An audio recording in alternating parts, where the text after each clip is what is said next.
سلام دوستان، خوش اومدید به کانال کلش امپایر. بریم دوستان چالش گرندستان یا همون جایگاه بزرگ رو انجام بدیم. خب مثل اینکه سریع 3 شد. بریم دوستان ببینیم همینطوری اینقدر راحت و سریع میتونیم 3 کنیم.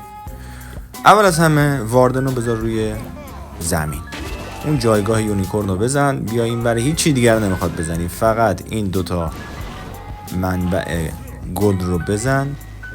این قسمت برو سمت مولتی فریز، بعدش هم مولتی اینفرنو رو بزن. هیچ چیز دیگه ای رو تکرار میکنم نمیخواد بزنید، فقط اینایی که میگم. بعد بیا این بر سمت ریج، بعد این ویز، بعد این گوبلینای پشتم گرمه، اینا رو میزنی میرن کلن کسل رو میگیرن. فقط یه خورده صبر کن، بذار واردنت این گوبلینایی که از توی کسل در اومدن رو بزنه. بعد که زد دیگه نمیخواد اونجا رو خلوت کنی، سریع برو جلو، واردن رو ببر جلو سمت این بیسکویت های بیسکویت سوار.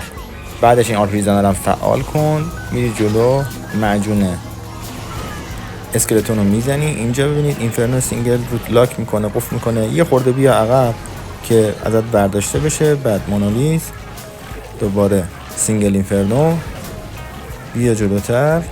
با نیروات باید بیای حتما که اونام داخل ریج باشن. این هالندا رو میزنی، اینا شروع میکنن شوت کردن این ور اون ور. بیا به سمت پایین، یه دونه ویزارد تاور کنار مونولیت هستش و بقیه کار نداشته باش. اون یه دونه رو میزنی، یا نیروات میزنی یا خودت. بعد میای پایینتر، فایربال رو پرتاب میکنی، میره میخوره سمت مونولیت و دیگه بعدش هم نمیفهمی چطوری 3 شد رفت. به همین سرعت و به همین آسونی 3 میشه. بر دوستات هم بفرست که اونا هم این چالش رو 3 کنن. از اینکه حمایتم میکنی سپاسگزارم.